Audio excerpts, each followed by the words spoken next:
Banyak orang datang dan mengatakan kepada Yosafat bahwa satu pasukan besar mendekat untuk berperang melawan dia. Karena terkejut, Yosafat menyuruh seluruh kerajaan Yehuda berpuasa. Dari semua kota di Yehuda, orang banyak datang untuk berpuasa dan berdoa bersama. Kami adalah bagian dari kelompok besar itu, dan Yosafat meminta tuntunan Allah dengan sungguh-sungguh. Lalu Yahasiel berdiri dan berkata bahwa Yosafat tidak perlu khawatir, karena itu bukanlah perangnya, tetapi perang Tuhan.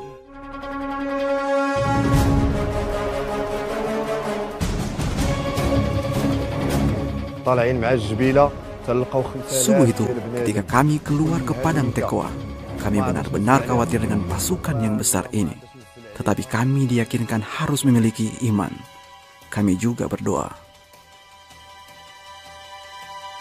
Ketika pasukan memeriksa bukit, kami melihat hanya banyak jenazah bergelimpangan. Musuh besar itu ternyata telah saling membunuh. Doa Yosafat telah memenangkan perang, bahkan tanpa harus bertempur.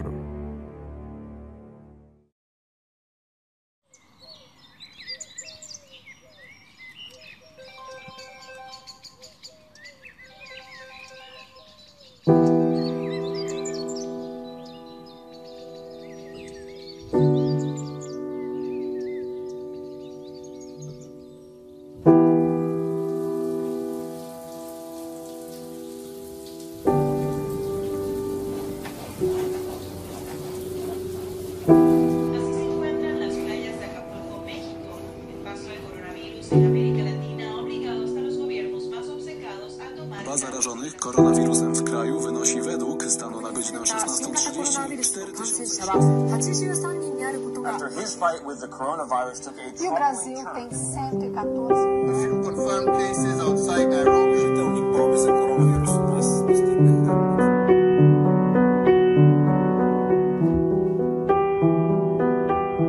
Mijają dni, a ja dalej tutaj jestem. Me siento encerrado. Tuntuu kuin olisin eristyksessä. I'm still working, but my colleagues aren't here. Aislada, sin poder visitar a mi familia. Eu estou isolado. Yo continúo enseñando, pero lejos de mis alumnos. Þetta hús hefur aldrei verið svona tómt. Nadie me ha visitado. Shadow.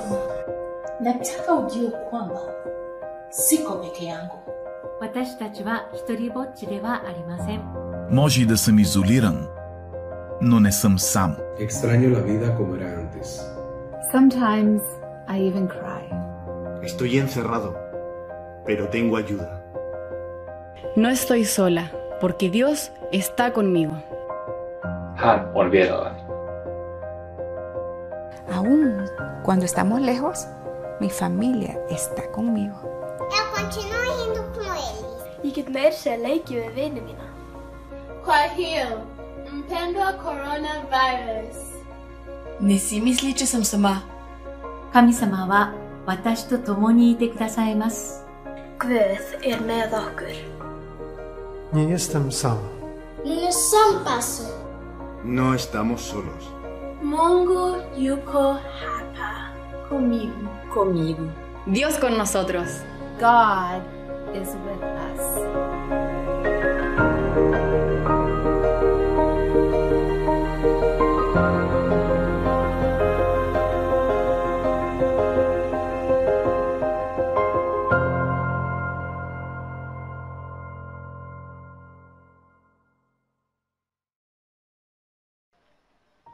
Halo anak-anak yang saya kasihi, selamat hari Sabat. Saya gembira dapat bersama dengan kamu lagi dalam pelajaran Sekolah Sabat Primary melalui Sabah Hope Media. Masih ingat cerita Sabat lalu? Yesus membasuh kaki murid-muridnya, dan itu menjadi contoh bagi kita untuk menjadi pelayan atau penolong yang rendah hati kepada sesama manusia. Tahniah kepada anak-anak yang sudah dapat menghafal ayat hafalan Sabat lalu.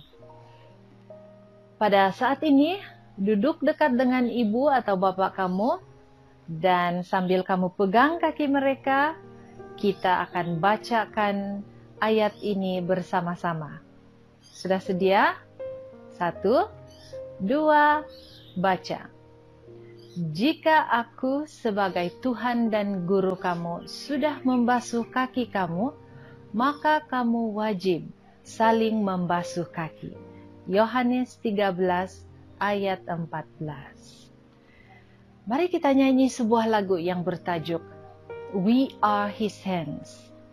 Kamu tahu Tuhan boleh menggunakan tangan, kaki, mata, mulut kita untuk menolong dan melayani orang-orang di sekeliling kita.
Cerita kita pada kali ini adalah dalam bentuk animasi. Sebelum kita sama-sama saksikan, mari kita sama-sama berdoa dahulu. Kita tunduk kepala. Bapa kami di surga, terima kasih untuk hari Sabat yang suci dan indah ini.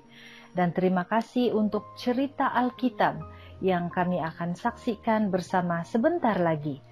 Berkatilah kami semasa kami mendengarkan atau menyaksikan cerita ini, supaya kami mengerti apa yang Tuhan mau kami lakukan sebagai anak-anak Tuhan. Terima kasih ya Tuhan, dalam nama Yesus kami berdoa. Amin.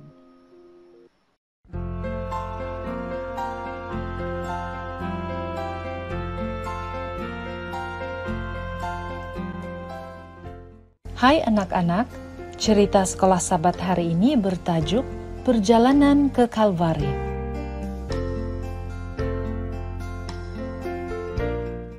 Ayat hafalan terdapat dalam Galatia 6 ayat 2. Hendaklah kamu saling menolong, memikul beban. Dengan cara demikian, kamu akan mentaati perintah Kristus. Message hari ini ialah, kita boleh membantu orang lain, meringankan beban mereka. Pernahkah seseorang membantumu membawa sesuatu yang sangat berat? Atau pernahkah kamu pula membantu seseorang mengangkat sesuatu yang terlalu berat untuknya? Simon telah membantu Yesus mengangkat sesuatu yang amat berat untuknya. Yesus baru sahaja mengalami malam yang dahsyat. Setelah Paskah, dia dan murid-muridnya pergi ke Getsemani. Di sana, dia telah ditangkap. Pada waktu malam, dia telah dibicarakan. Dia dibicarakan dengan kasar di hadapan imam besar, pemimpin-pemimpin Yahudi, Pilatus dan Herodes. Dia diludahi, dipukul, diejek, dan dihina. Dan dia dijatuhkan hukuman mati. 2 kali dia disebat sehingga belakang tubuhnya berdarah. Dan sekarang sudah waktu siang. Para tawanan harus mengangkat salib mereka masing-masing ke tempat hukuman mati. Maka oleh kerana itu, sementara Yesus dibawa keluar daripada tempat pengadilan, salibnya diletakkan di atas belakangnya yang berlumuran dengan darah. Dan kemudian dia bertemu dengan Simon. Simon berasal daripada kota Kirene di bahagian utara Afrika. Alkitab tidak memberitahu kita apa yang dilakukannya di Yerusalem. Kemungkinan dia berada di kota untuk melakukan urusannya dan dia terjebak di dalam kerumunan orang ramai.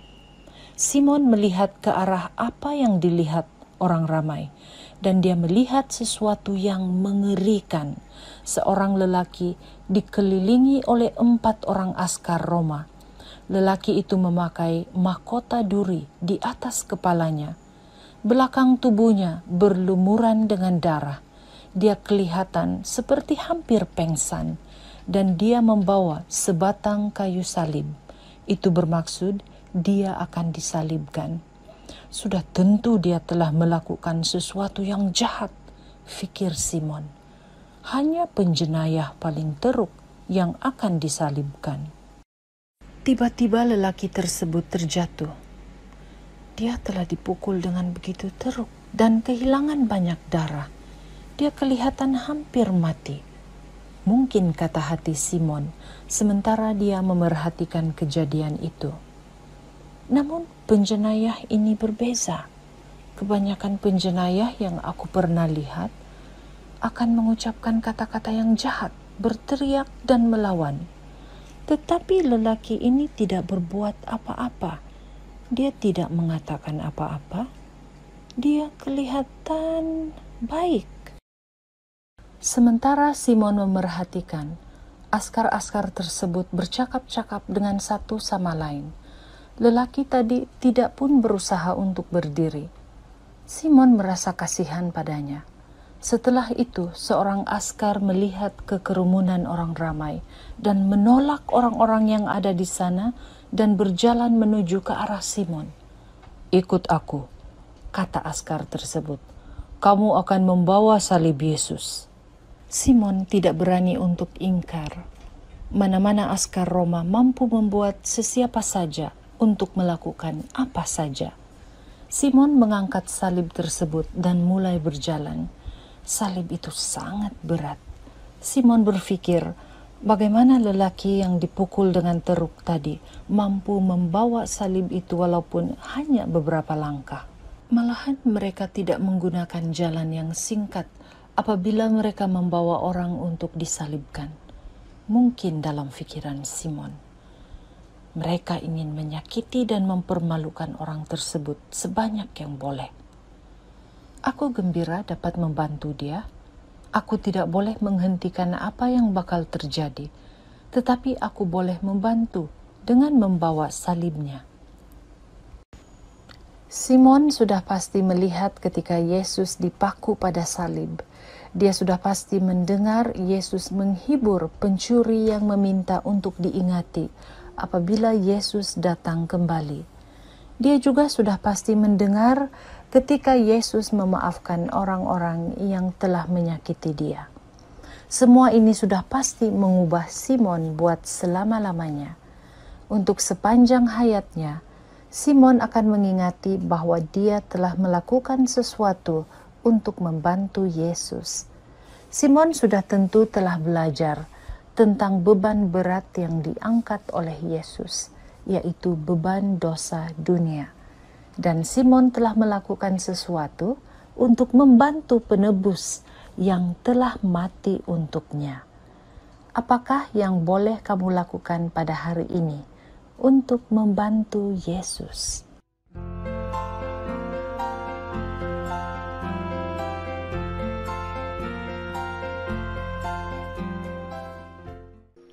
Demikianlah anak-anak cerita sekolah Sabat kita untuk hari ini. Kamu juga boleh membaca cerita ini dalam Alkitab kamu, dalam buku Matius 27 ayat 27 hingga 32, Markus 15 ayat 21 dan 22, dan Lukas 23 ayat 26 dan 27. Ini adalah aktiviti harian untuk minggu akan datang, bermula petang hari ini. Jangan lupa untuk ibu bapa mengingatkan anak-anak membuat aktiviti ini bersama-sama, supaya cerita yang sudah didengarkan tadi dapat diperkukuhkan lagi di dalam hati dan minda anak-anak. Kita baca ayat hafalan sekali lagi. Galatia 6 ayat 2, hendaklah kamu saling menolong memikul beban. Dengan cara demikian, kamu akan mentaati perintah Kristus. Message hari ini pula, kita boleh membantu orang lain meringankan beban mereka. Nah, dalam cerita tadi kita telah melihat Simon menolong meringankan beban Yesus. Bagaimana caranya? Yaitu dengan cara menolong mengangkat salib Yesus. Tapi Yesus telah mengangkat beban yang paling berat, yaitu beban dosa dunia. Mari kita ucapkan terima kasih kepada Yesus karena telah mati untuk kita dan menebus kita dari dosa. Kita akan nyanyikan satu lagu sebagai ucapan terima kasih kita yang bertajuk I'm So Happy and Here's the Reason Why.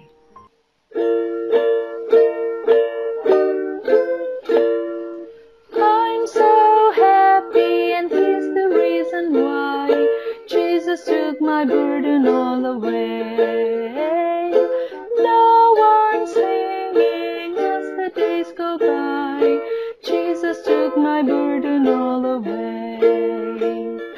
Once my heart was heavy with a load of sin. Jesus took the load and gave me peace within. Now I'm singing as the days go by. Jesus took my burden all away. Aku sukaria selalu. Yesus sudah hapus dosaku. Nyanyi sepanjang hari aku. Yesus sudah hapus dosaku. Dulu hatiku berat karena dosa. Yesus sudah hapus dosaku semua. Nyanyi sepanjang hari aku. Yesus sudah hapus dosaku.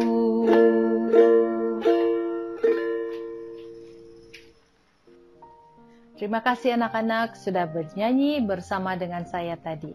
Kita akan tutup pelajaran sekolah Sabat ini dan kita akan berdoa bersama-sama.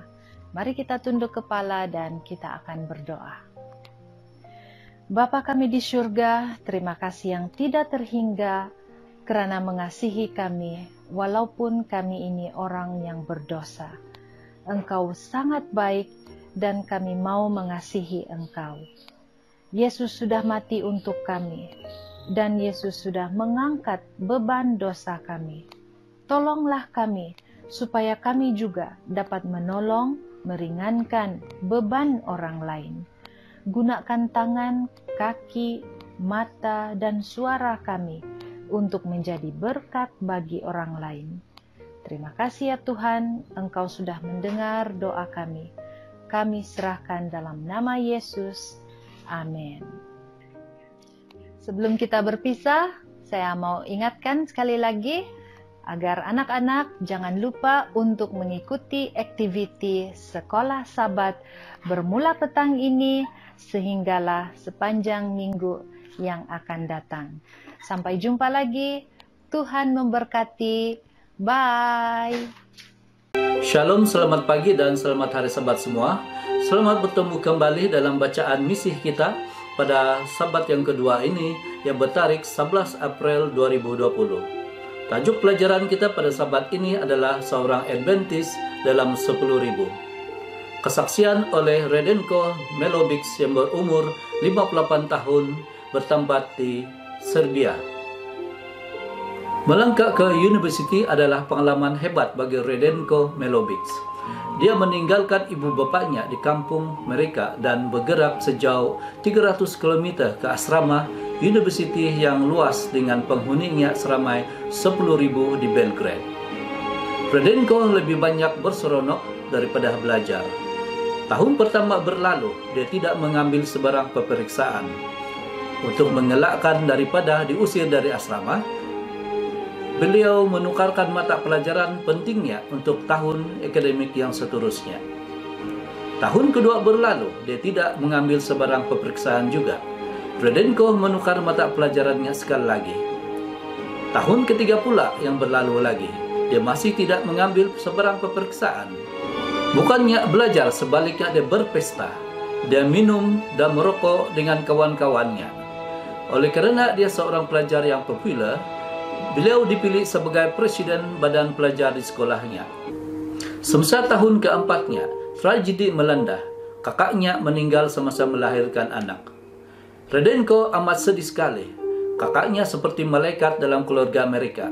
Dia tidak tahu apa yang perlu dilakukan. Buat pertama kali dalam hidupnya, dia berdoa dengan sungguh-sungguh dan meminta Tuhan untuk menunjukkan jalan yang benar untuk hidupnya. Antara 10.000 pelajar asrama university itu, ada seorang beragama Adventist, seorang wanita muda bernama Emilia.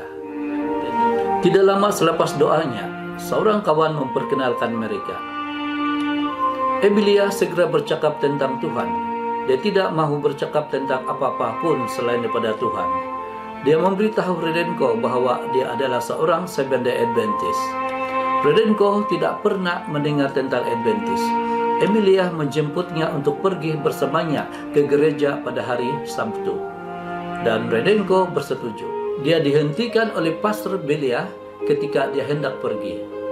"Adakah Anda ingin mempelajari Alkitab?" kata Pastor Belia tersebut. Radenko tidak pernah membaca Alkitab selama ini. Dia bersetuju untuk bertemu dengan Pastor Belia itu pada petang hari Selasa. Apabila kajian permulaan Alkitab selesai, Radenko mengalami sesuatu yang luar biasa. Dia berasa seperti dia boleh terbang. Dia telah mendengar pelajaran yang menghilangkan dahaga yang sudah lama. Radenko dan Pastor Belia itu bertemu minggu demi minggu, mempelajari Alkitab. Kemudian mereka tiba kepada kajian tentang hari Sabat. Radenko terkejut bahwa Alkitab mengenalkan hari Sabtu sebagai hari Sabat. Keesokan harinya dia pergi berjumpa seorang padri untuk memastikan tentang hari itu. "Adakah Anda tahu bila Yesus dibangkitkan?" soal padri itu kepada Radenko. Dan Radenko menjawab bahwa hari Ahad. "Itulah sebabnya mengapa kita bersabda pada hari Ahad," kata padri itu. Radenko memberitahu pastor itu mengenai perbualan dengan padri itu. Pastor itu menjelaskan bahwa kematian dan kebangkitan Yesus tidak mengubah hukum. Perintah keempat masih mengatakan hari ketujuh adalah hari Sabat. Radenko kembali kepada padri itu, tetapi padri itu tidak dapat ditemui. Padri lain mendengar soalannya. "Bapak kita, yaitu Pop, memutuskan pada hari Ahad," kata padri itu. "Dan saya tidak mempersoalkan pendapat mereka," kata padri itu. Radenko mendapati jawabannya mengejutkan. "Sesiapa yang mempunyai kuasa yang lebih tinggi, Alkitab atau Bapak-Bapak Kudus?" dia bertanya. Padri itu menolak untuk menjawabnya. Bagi Radenko, Alkitab jelas mempunyai otoritas yang lebih tinggi. Hari ini Radenko berusia 58 tahun dan telah berkawin dan seorang siswaza untuk university. Dia mengasihi Tuhan. Dalam Alkitabnya, dia menggunakan penanda biru untuk menyerelahkan ayat yang dibaca oleh pastor semasa pembaptisannya. Yesua 1 ayat 8 berbunyi begini, "Janganlah engkau lupa memperkatakan kitab Taurat ini, tetapi renungkanlah itu siang dan malam, supaya engkau bertindak hati-hati sesuai dengan segala yang tertulis di dalamnya.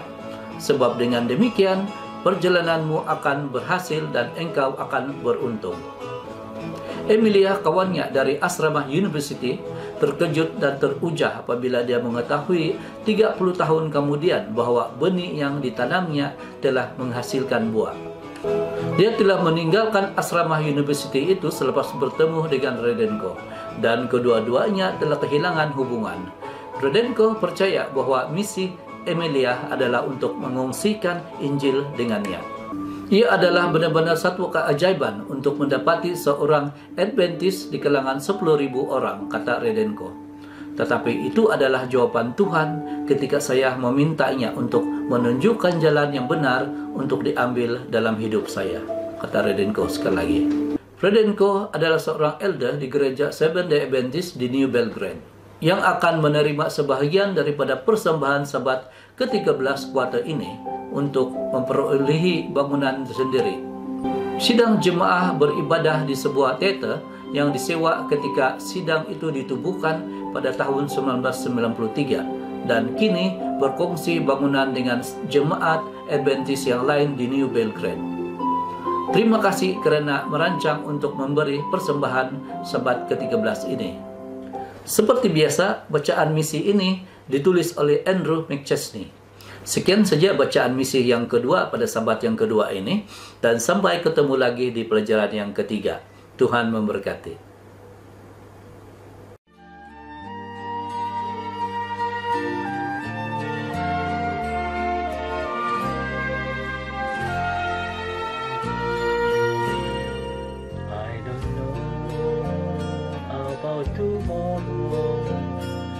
I just live from day to day. I don't borrow from its sunshine, for its skies may turn to gray. I don't worry of the future, for I know what Jesus said. And today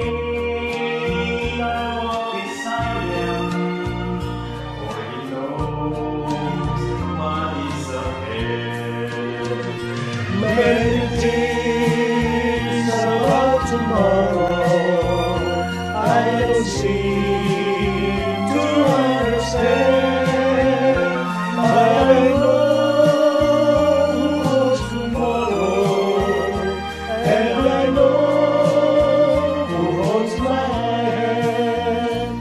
Every step is getting brighter as the golden stairs I climb. Every burden getting lighter, every cloud is silver light. There the sun is always shining, there no tear will dim the eye at the the rainbow, where the mountain touch the sky.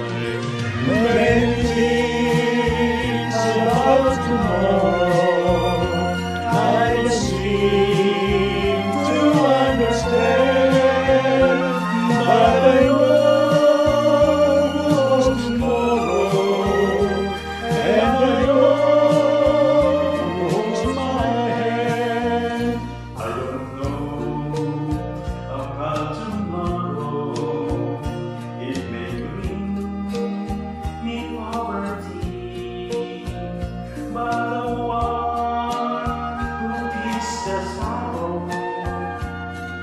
The one who stands by me, and the path that is my portion may be through the flame or flood, but His grace goes before me, and I'm covered with His blood.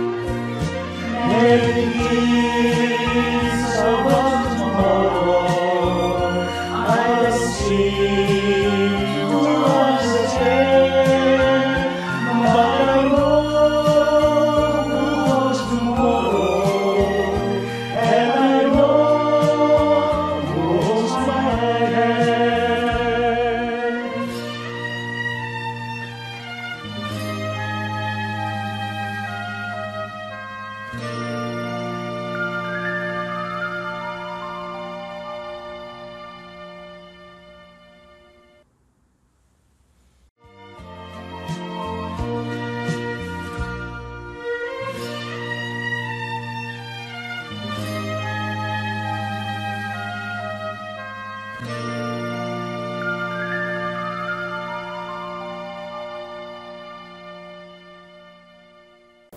Salam sejahtera, selamat pagi dan selamat hari Sabat kepada sahabat-sahabat semua yang berada di rumah. Kita bertenang dan bersabat di rumah masing-masing pada ketika ini. Mari kita berdoa. Bapa di sorga, datanglah di tengah-tengah kami dan ajarlah kami tentang kebenaran Tuhan. Biarlah Roh Kudus berbicara, dan ini kami minta dalam nama Tuhan Yesus Kristus. Amin. Tajuk pelajaran sekolah Sabat kita pada hari ini, pelajaran sekolah Sabat yang kedua, 11 April tahun 2020, ialah asal-usul dan sifat Alkitab.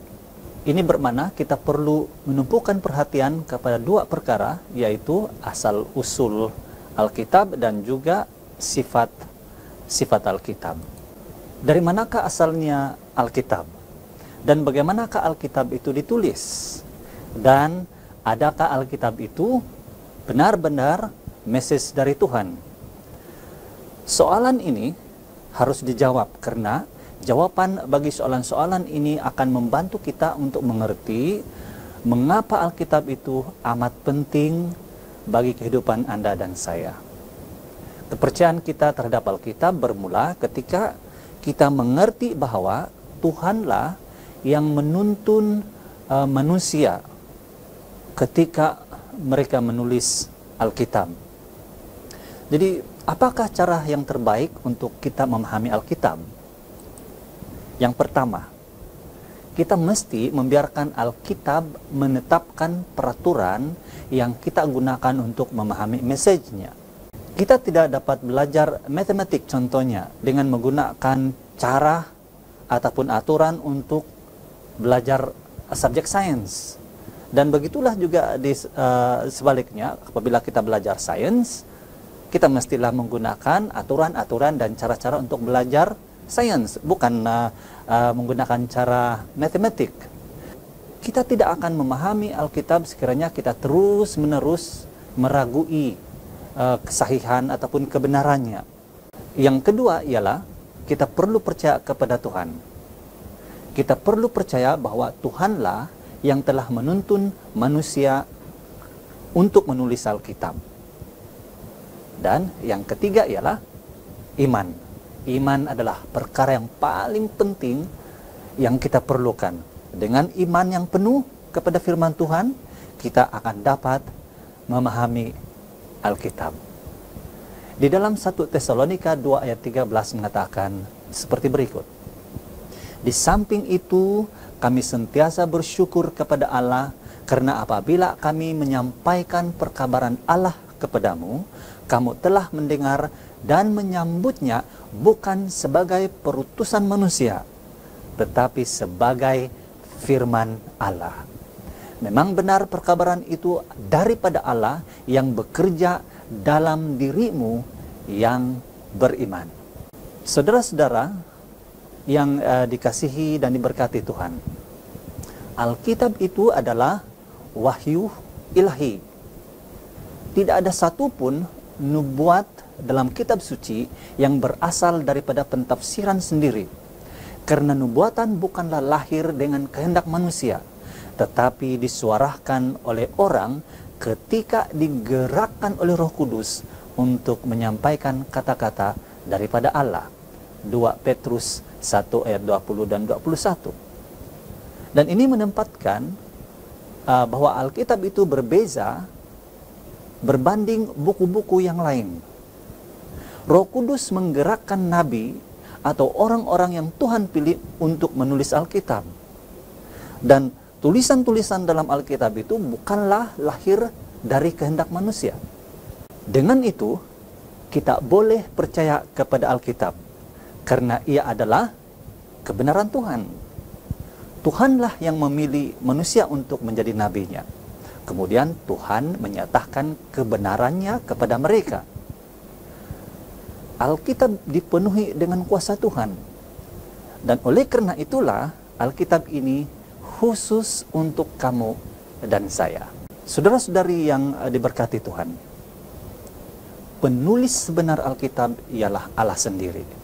Itulah sebabnya Roma pasal 1 ayat 2 katakan Alkitab ataupun ia adalah tulisan kudus. Jadi Alkitab itu berguna untuk mengajar dan mendidik kita ke arah kebenaran. Ini bermakna bahwa kita tidak boleh memaksa Alkitab untuk mengatakan apa yang kita mau katakan.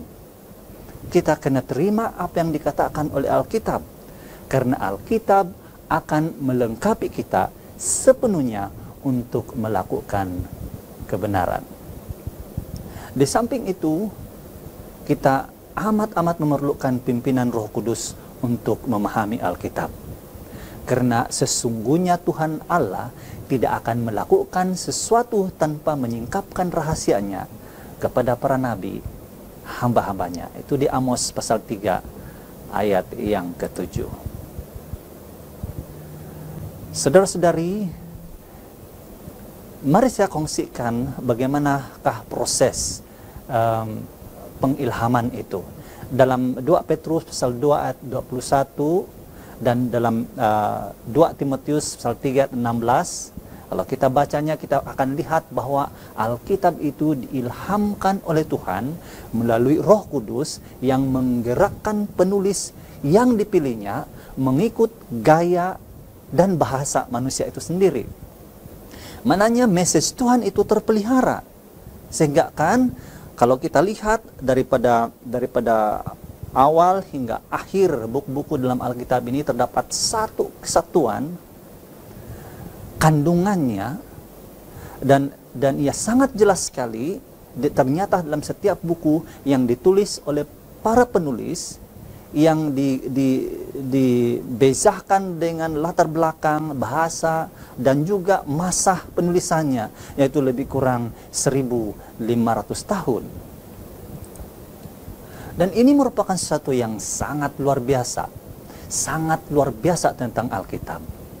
Coba kita lihat, Musa menulis 5 buah buku yang dikenal sebagai Pentateuch, daripada Kejadian, Keluaran, Imamat, Bilangan, dan Ulangan.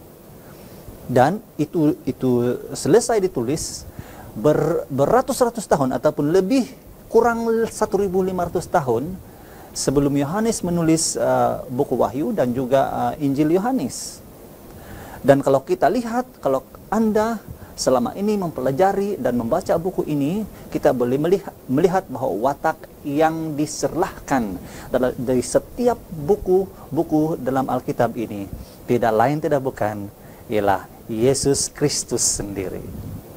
Ada satu lagi sifat yang menarik tentang Alkitab, yaitu bahwa Tuhan mengilhami penulis-penulis pilihannya berbeza dengan yang lain.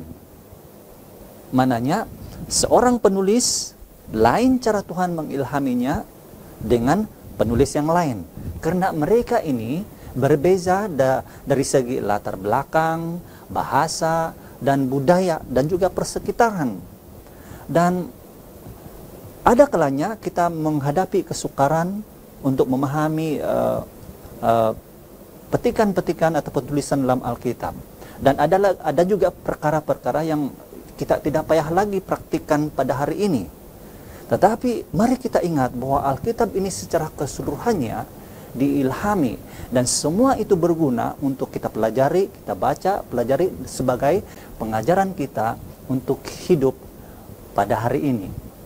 Ellen G. White dalam Great Controversy muka surat yang ke-7 mengatakan seperti ini: Alkitab menunjukkan kepada Tuhan sebagai pengarangnya, namun ia ditulis oleh tangan manusia, dan dalam gaya berbeza dari buku-buku yang berbeza, ia memperlihatkan ciri-ciri beberapa penulis. Kebenaran yang dinyatakan semuanya diberikan oleh ilham Tuhan, namun ianya diungkapkan dalam kata-kata manusia. Ada satu lagi pertanyaan yang kita perlu tanya. Jadi kenapa firman Tuhan itu perlu ditulis? Kenapa Tuhan menyuruh penulis Alkitab menulis perkabarannya? Kenapa bukan secara lisan sahaja? Saudara-saudari yang diberkati Tuhan, ingatlah bahwa Tuhan itu boleh bercakap. Dia berfirman. Dan dialah yang telah menciptakan bahasa manusia. Jadi sejak awal lagi Tuhan mengarahkan agar para penulis Alkitab mengabadikan perintah serta wahyunya secara bertulis. Dan coba kita lihat, kepada Musa dia katakan, "Firmanlah Tuhan kepada Musa, tuliskanlah segala firman ini." Dan seterusnya. Itu dalam Keluaran pasal 34 ayat 27. Kepada Yosua Tuhan katakan, ataupun Yosua dicatatkan di sana bahwa Yosua menulis hal-hal itu dalam kitab. Yeremia 30 ayat 2 mencatatkan seperti berikut. "Beginilah firman Tuhan, tulislah segala firman dan dalam sebuah kitab." Dan beratus-ratus tahun kemudian, cara yang sama ataupun perintah yang sama digunakan oleh Tuhan kepada Rasul Yohanes. Dia katakan, Wahyu pasal 1 ayat 11, dia katakan, tulislah dan hantarkanlah kitab itu kepada 7 jemaat. Saudara-saudari yang diberkati Tuhan, kenapa ia harus ditulis? Dan kalau kita lihat pada hari ini, firman itu ditulis supaya ia menjadi sebagai peringatan kita, supaya kita tidak lupa. Dan ia juga adalah amat berguna sebagai rujukan tetap untuk menuntun, memimpin kita kepada Tuhan. Dan kalau ia ditulis, ia boleh dipelihara dengan baik, dan kita pun boleh membacanya pada bila-bila masa.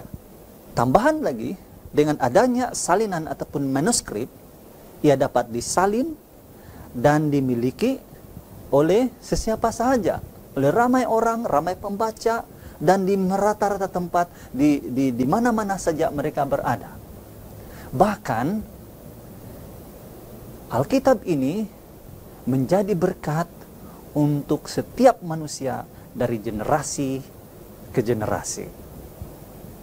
Saudara dan saudari yang diberkati Tuhan, ada satu lagi perkara yang amat menarik tentang Alkitab, yaitu dapat kesejajaran antara Kristus dan juga Alkitab. Mari kita lihat bandingannya ya.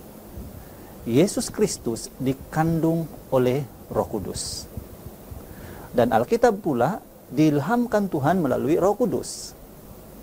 Yesus Kristus dilahirkan oleh manusia, manakala Alkitab disampaikan oleh manusia. Yesus Kristus hidup di masa dan tempat yang tertentu. Namun Yesus adalah untuk semua orang. Kalau kita lihat Alkitab pula, diberikan pada waktu tertentu dan budaya yang tertentu. Namun lihatlah Alkitab itu adalah untuk semua orang juga. Yesus mempunyai sifat manusiawi yang tidak sempurna. Dia boleh lapar, dia merasa sakit, letih, dahaga dan sebagainya. Namun dia tidak pernah berdosa.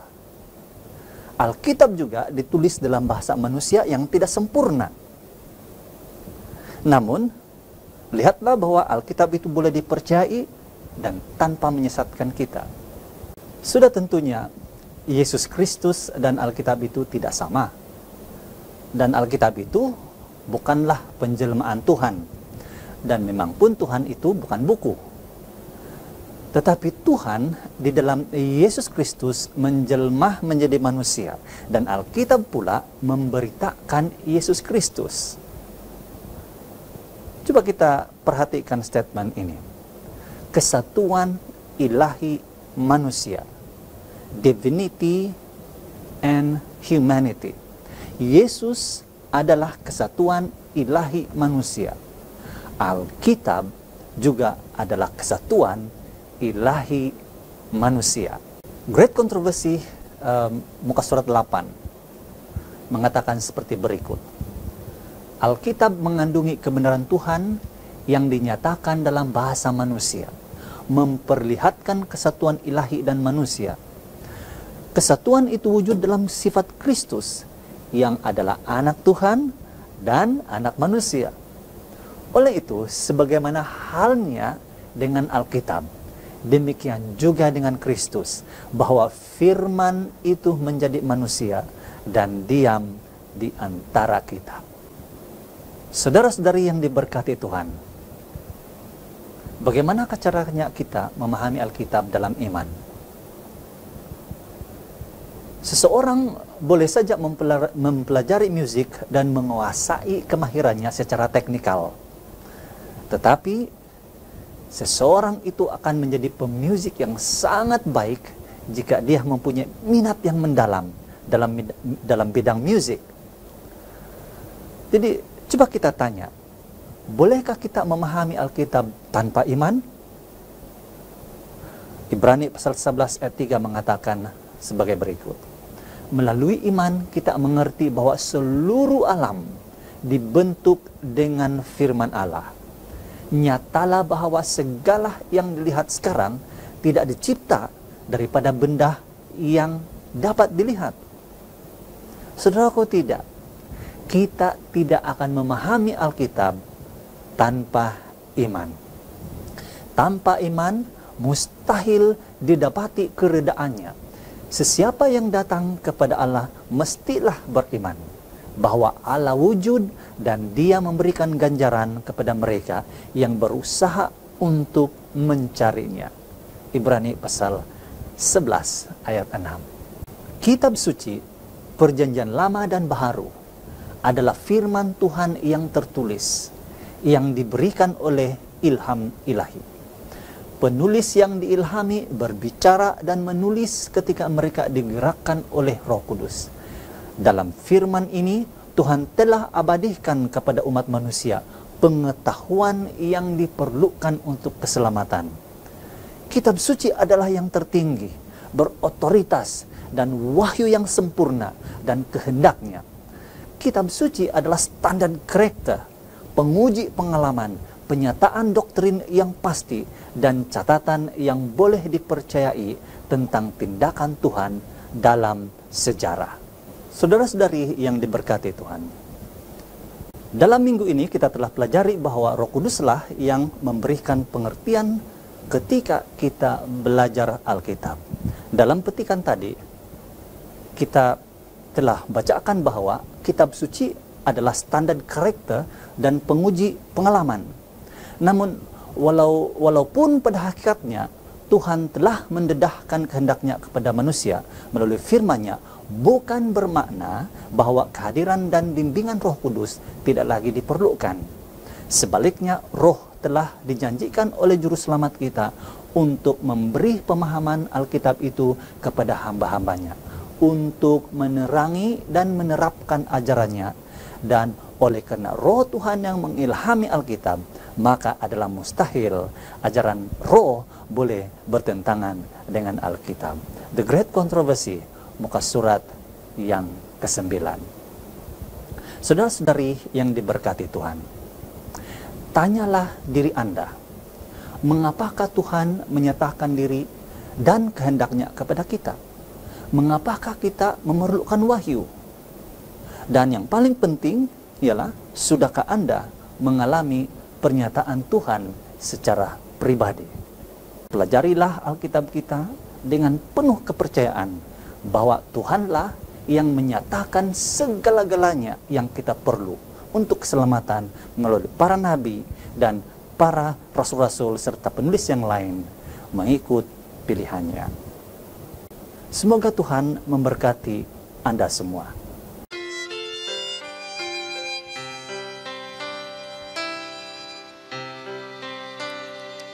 Sejauh timur dari barat, Engkau membuang dosaku. Tiada kau ingat lagi pelanggaranku.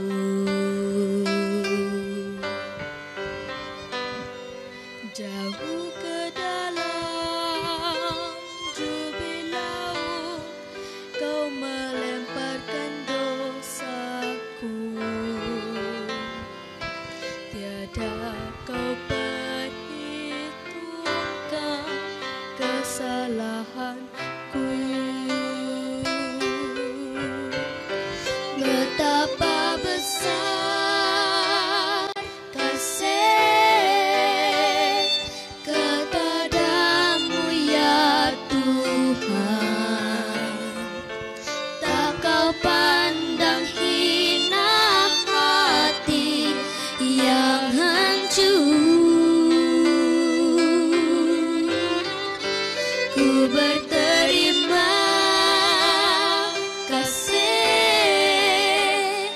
kepadamu ya Tuhan, pengampunan yang kau beri, pulihkanku.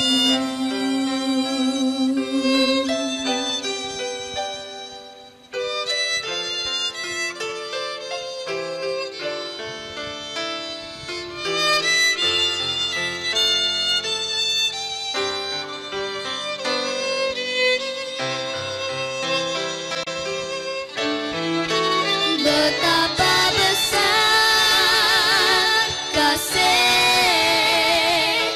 kepadamu ya Tuhan, tak kau pandang hina hati yang hancur. Ku berterima kasih kepadamu ya Tuhan, pengampunan yang kau beri, pulihkanku.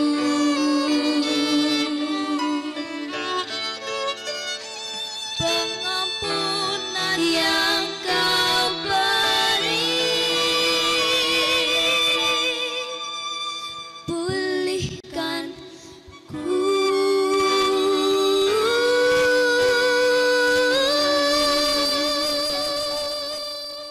Shalom, senang sekali bersua dengan saudara-saudari di siaran Hope Media Sabah. Di mana saja saudara-saudari berada pada saat ini, doa dan harapan kami, saudara-saudari tetap tenang dan berbahagia.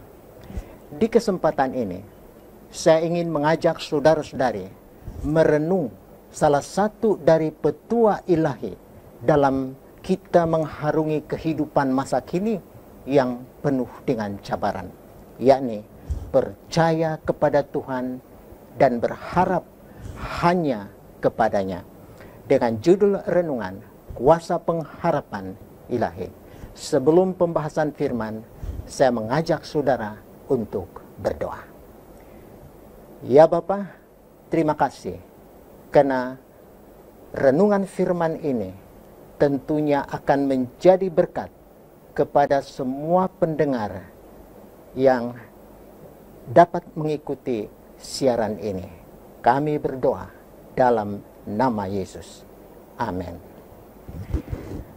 Adakah petua ilahi ini benar-benar berkesan? Mungkin ini kemuskilan yang pertama yang bermain di otak kita. Yang kedua, adakah mungkin agama boleh melakukan sesuatu yang baik dalam kehidupan umat yang mengamalkan ajarannya? Saudara-saudariku, saya telah menyelidiki dan sesudah mempelajarinya dengan saksama, saya mendapati bahwa penglibatan agama dalam hidup ini akan mengurangkan tekanan psikologi, yang seterusnya mengurangkan keradangan dan kadar pengurangan teloma di dalam tubuh kita. Mungkin kita bertanya, apakah teloma tersebut? Ia adalah seperti jam biologi untuk sel yang ada dalam tubuh kita. Ia menjadi semakin pendek semasa setiap pembahagian sel berlaku, dan apabila ia hilang, sel-sel itu mati, dan ini menyebabkan kemerosotan pada organ-organ tubuh kita. Hal ini menjelaskan mengapa orang yang menganuti dan mempraktikkan ajaran agama akan hidup secara purata 7 hingga 14 tahun lebih lama berbanding mereka yang tidak mempunyai anutan agama. Pertanyaannya, berapa had umur manusia menurut Alkitab? Kita boleh baca dalam Mazmur 90 ayat yang ke-10. Masa hidup kami 70 tahun. Dan jika kami kuat 80 tahun. Dan kebanggaannya adalah kesukaran dan penderitaan, sebab berlalunya buru-buru dan kami melayang lenyap. Menurut firman Tuhan, kalau kami kuat 80 tahun, tahniah saudara-saudari yang sudah mencapai usia ini. Pertanyaannya ialah, apa rahasianya supaya kita kuat? Salah satu rahasianya ialah kita amalkan kehidupan beragama dengan saksama. Bukan sekedar nama saja beragama, namun praktikalnya kosong. Sebab agama hanya berfaedah jika ia diamalkan yang berpusat kepada satu hubungan yang baik kepada sesama manusia. Seperti yang dijelaskan di dalam buku Yakobus yang mengatakan ibadah yang murni dan yang tidak bercacat di hadapan Tuhan Bapa kita ialah mengunjungi yatim piatu dan janda-janda dalam kesusahan mereka dan menjaga supaya dirinya sendiri tidak dicemarkan oleh dunia. Ajaran agama sejati adalah praktikal dan membuat kita menjadi manusia yang lebih baik di sini dan sekarang juga. Pada masa yang sama, ia menunjukkan kita kepada satu masa depan yang berpengharapan. Pengharapan adalah emosi utama sehubungan dengan masa depan. Quality ini bersama dengan keyakinan dan keupayaan untuk menggalakkan satu hubungan yang baik merupakan pencegahan terbaik terhadap penyakit mental. Pengharapan menawarkan ketahanan terhadap kejutan. Apabila bencana alam terjadi atau malapetaka berlaku ke atas diri kita, mereka yang percaya kepada Tuhan dengan pasti bahwa ada penyelesaian akan mengalami satu kekuatan tambahan untuk pulih dari kerugian material dan kemunduran mereka sendiri. Seperti yang dinyatakan oleh seorang pakar psikologi bernama Viktor Frankl, hampir semua orang yang selamat dari kemah tahanan Nazi mampu melalui pengalaman itu karena mereka mengekalkan pengharapan mereka untuk bebas pada akhirnya, dan mereka tidak menerima idea bahwa keadaan itu adalah akhir pada kewujudan mereka, dan mereka menumpukan pada harapan untuk dibebaskan dari keadaan tersiksa pada suatu hari nanti. Demikian juga dalam situasi kondisi seperti masa kini, pandemik, wabah COVID-19, boleh diputuskan jaringan penularannya jika setiap warga mempunyai disiplin sosial dengan menuruti arahan perintah kawalan pergerakan untuk duduk bersama family di rumah dengan tetap tenang sambil beribadah kepada Tuhan yang Esa yang kita percayai.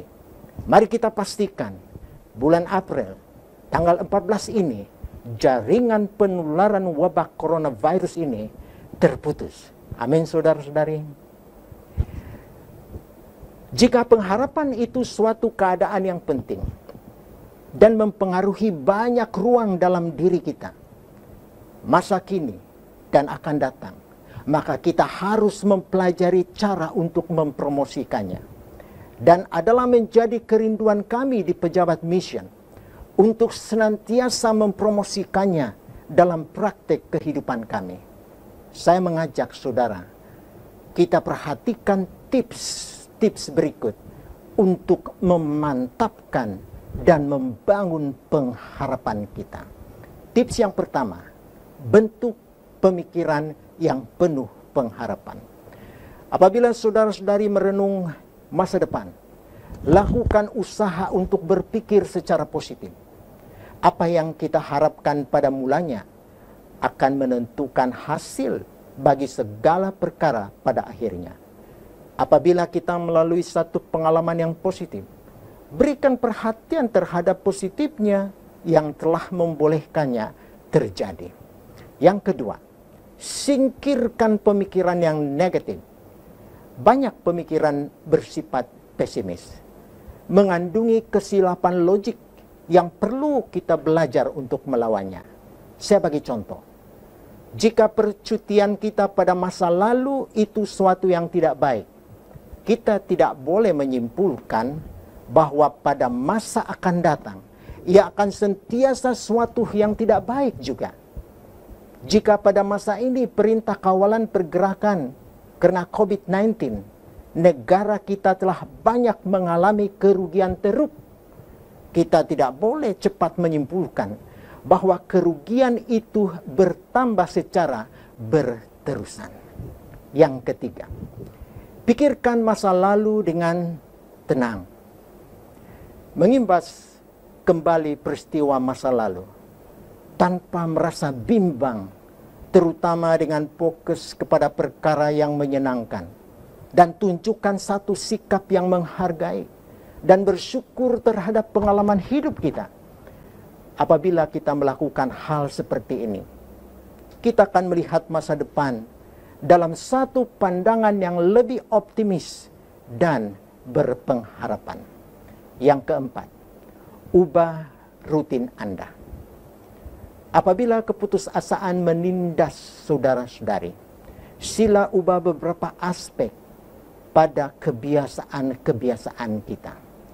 Mungkin kita mengunjungi persekitaran yang baru, tetapi jangan dulu sekarang ya, masih PKP. Dan alihkan tumpuan pemikiran saudara-saudari dengan sesuatu yang berlainan, sesuatu yang unik dan yang baru. Mungkin kita mengundang seorang rakan yang kita kenali dan tidak pernah kita temui selama bertahun-tahun untuk berbual-bual dengannya. Atau mungkin kita mendengar musik yang baru. Jika saudara-saudari tidak pernah memelihara sabat, bagaimana jika saudara-saudari mencobanya sekarang?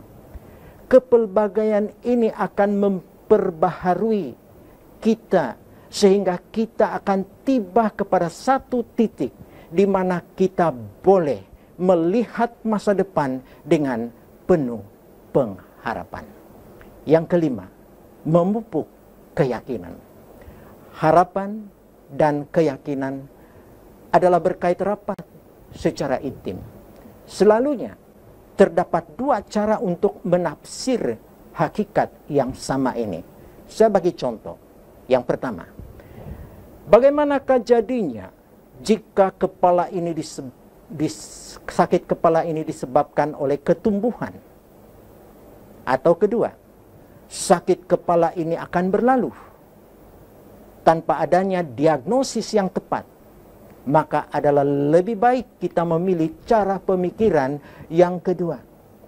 Sakit kepala ini akan berlalu. Saya bagi contoh yang lain.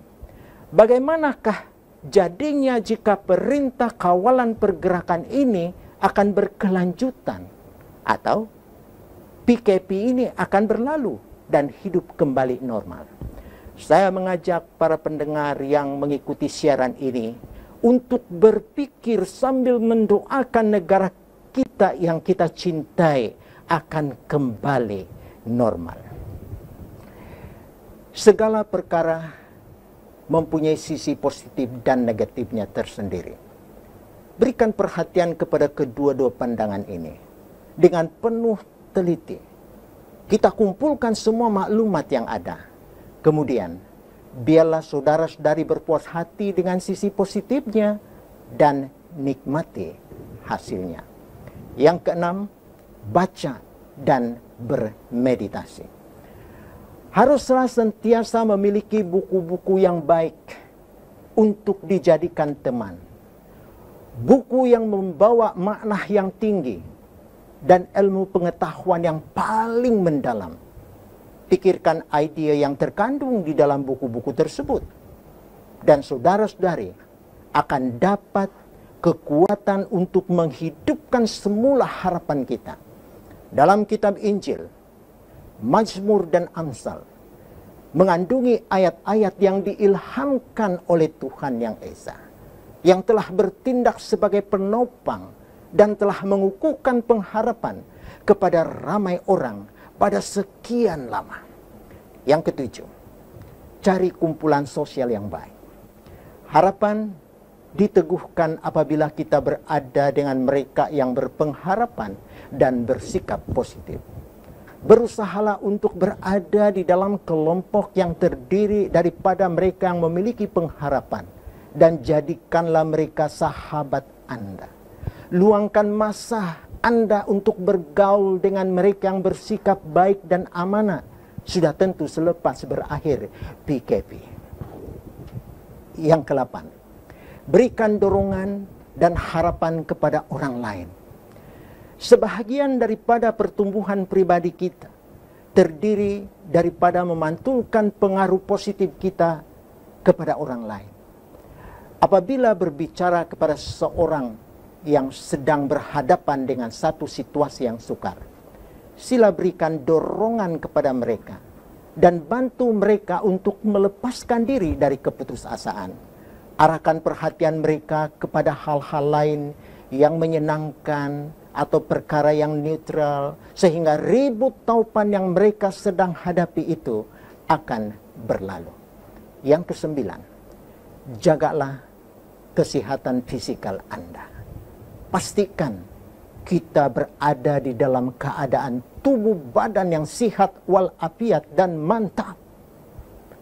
Karena kedua-duanya adalah syarat yang membantu kita untuk melihat masa depan dengan harapan. Jagalah kesehatan saudara-saudari. Dengan penuh kesadaran akan pemikiran, kita dipenuhi dengan harapan. Amalkan semua tips yang disorkan dalam buku pendidikan kesehatan, dan khususnya petunjuk ilahi dalam Alkitab dan juga buku Roh-Nubuat. Dan yang ke-10, pengharapan melalui agama. Di samping memiliki satu sikap positif untuk masa depan dan sumber kesehatan mental yang baik, pengharapan adalah kualiti yang berkaitan rapat dengan kepercayaan agama. Sebilangan besar agama diasaskan berdasarkan kepada harapan atau bersandarkan kepada komponen iman yang kuat. Bagi orang percaya, harapan adalah hadiah dari Tuhan yang mengaitkan masa lalu dengan masa kini dan masa depan demi mencapai satu kesudahan yang pasti dan berbahagia. Merujuk kepada harapan keselamatan, firman Tuhan mengatakan dalam Titus 1 ayat yang kedua, berdasarkan pengharapan akan hidup yang kekal yang sebelum permulaan zaman sudah dijanjikan oleh Tuhan yang tidak berdusta. Harapan berdasarkan agama memberikan penyelesaian mutlak terhadap masalah penderitaan. Keselamatan kekal hanya boleh dicapai menurut rencana yang diciptakan oleh Tuhan sendiri. Di dalam dunia yang penuh dengan ketidakadilan dan penderitaan, kita perlu mendapatkan perlindungan melalui kata-kata pemazmur yang memberikan pengharapan di dalam Tuhan sebagai prasarana sokongan yang penting. Saya mengajak saudara-saudari untuk membaca sama-sama Mazmur 27 ayat yang ke-13 dan ayat yang ke-14 seperti yang dipaparkan di screen. Kita mulai. Sesungguhnya aku percaya akan melihat kebaikan Tuhan di negeri orang-orang yang hidup. Nantikanlah Tuhan, kuatkanlah dan teguhkanlah hatimu. Ya, nantikanlah Tuhan. Saudara, di dalam konteks Alkitab, bukan hanya suatu minat dan keputusan pribadi yang memungkinkan pemberian besar tentang pengharapan itu, tetapi campur tangan ilahi. Rasul Paulus menegaskan bahwa pengharapan sejati itu datang dengan percuma daripada Tuhan. Memilikinya memerlukan lebih dari sekedar usaha manusia. 2 Tesalonika 2 ayat 16 mengatakan, Tuhan kita Yesus Kristus dan Tuhan Bapa kita yang dalam kasih-Nya, kasih kurnia-Nya telah mengasihi kita dan yang telah menganugerahkan penghiburan abadi dan pengharapan abadi dan pengharapan baik kepada kita. Saudara, pengharapan sejati adalah sumber sukacita, kebahagiaan dan kesejahteraan. Paulus menyampaikan ide ini dalam cara yang sangat jelas seperti dikatakannya dalam Roma 12 ayat yang ke-12.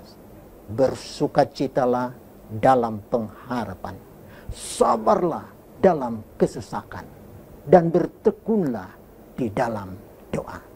Semoga Tuhan, sumber pengharapan, memenuhi kamu dengan segala sukacita dan damai sejahtera dalam iman kamu, supaya oleh kekuatan Roh Kudus kamu berlimpah-limpah dalam pengharapan.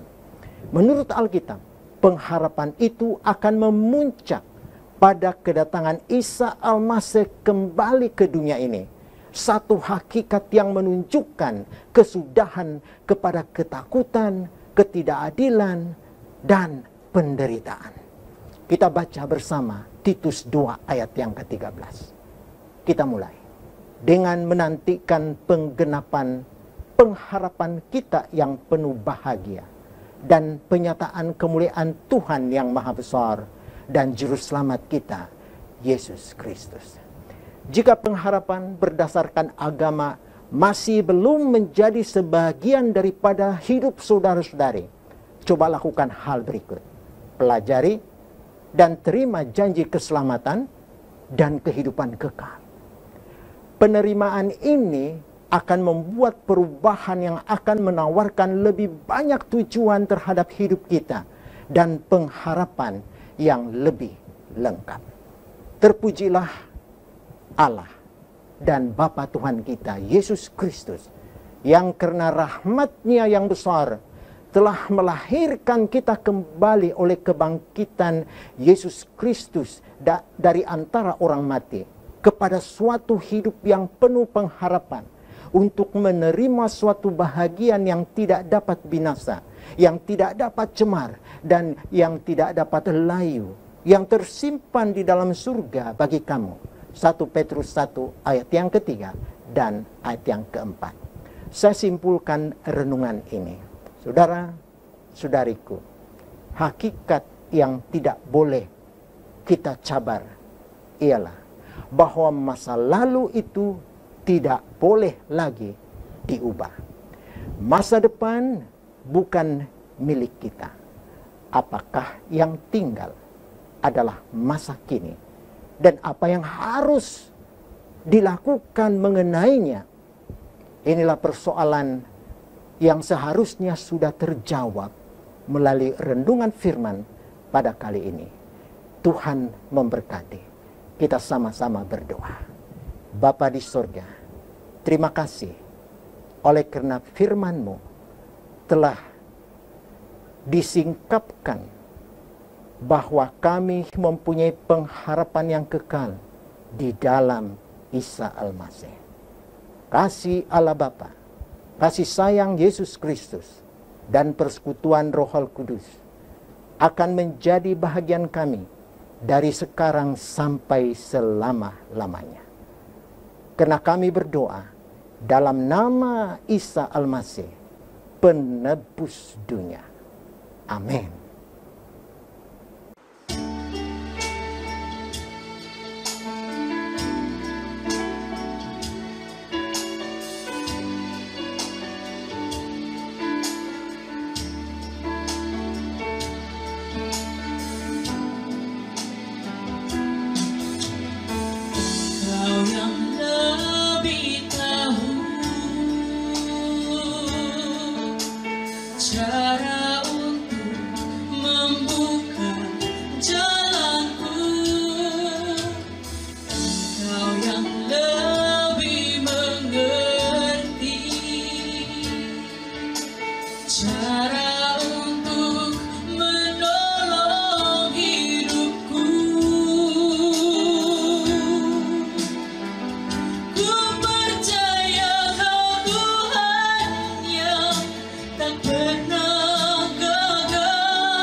Ku percaya Kau Tuhan.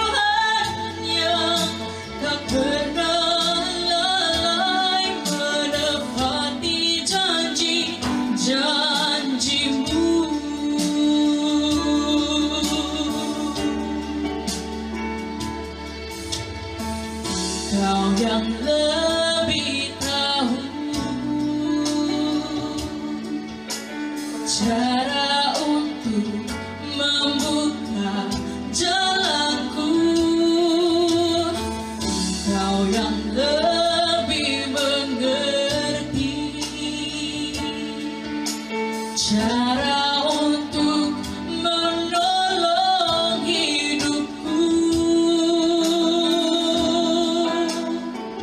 Ku percaya Kau Tuhan yang tak pernah gagal menjadikanku lebih dari pemenang.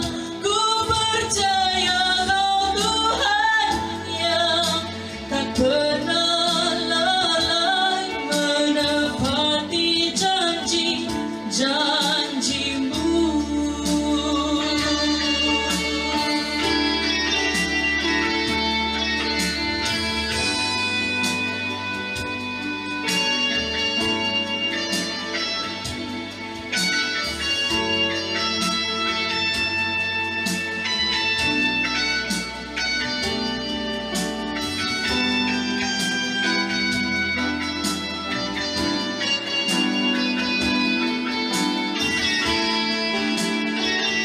Ku percaya Kau Tuhan yang tak pernah gagal menjadikanku lebih dari pemenang. Ku percaya Kau Tuhan yang tak pernah lalai menepati janji-janji-Mu. Menepati janji-janji-Mu. Menepati janji-janji-Mu.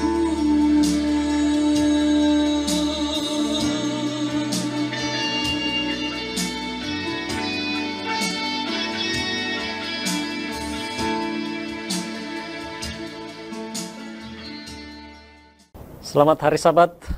Kita bersyukur kepada Tuhan pada waktu ini karena kita masih dapat menyembah Tuhan melalui pemberian persembahan dan pengembalian persepuluhan kita. Mari kita mengingat untuk senantiasa menyokong pekerjaan Tuhan walaupun pada waktu pergerakan kita dihadkan.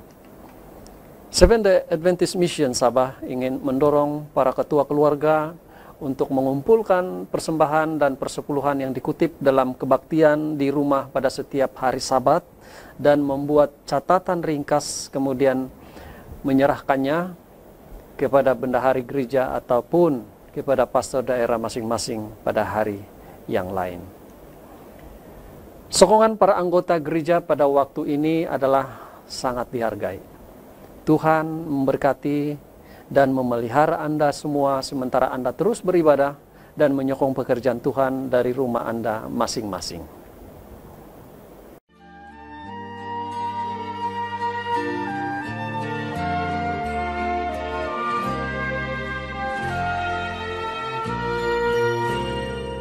I don't know about tomorrow. I just live from day to day. I don't borrow from its sunshine, for its skies may turn to gray. I don't worry all the future, for I know what Jesus said. And I walk beside Him, for He knows what is ahead. Many things about tomorrow I don't seem to understand, but I know who holds tomorrow, and I know who holds my hand. Every step is getting brighter as the golden stairs I climb.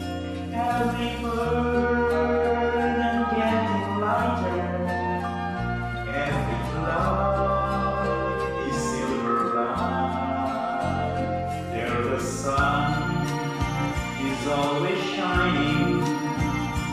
Then a tear rolled in the eye at the ending of the rainbow, where the mountain touched the sky.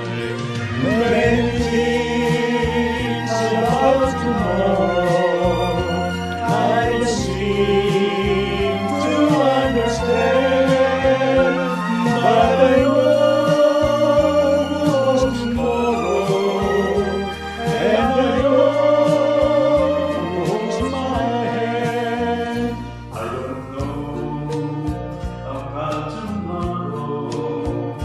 It may bring me poverty, but the one who eases sorrow is the one who stands by me, and the path that is my portion may be through the flame or flood, but His grace goes before me, and I'm covered with His blood.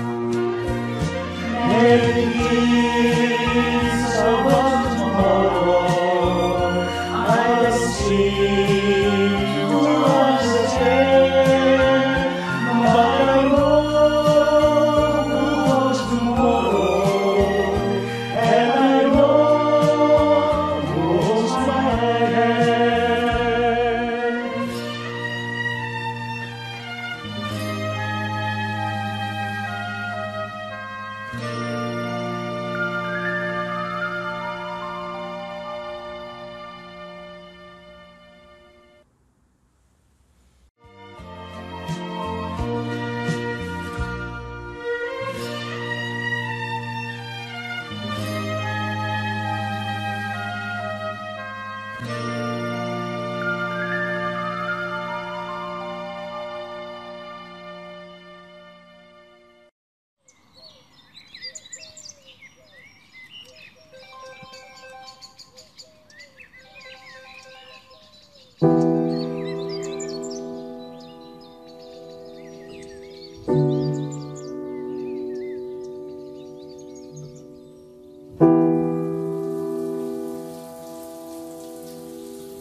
Liczba zarażonych koronawirusem w kraju wynosi według stanu na godzinę 16:30 4,000. After his fight with the coronavirus took a E o troubling Brasil turn. tem 114. Confirmed cases outside Nairobi.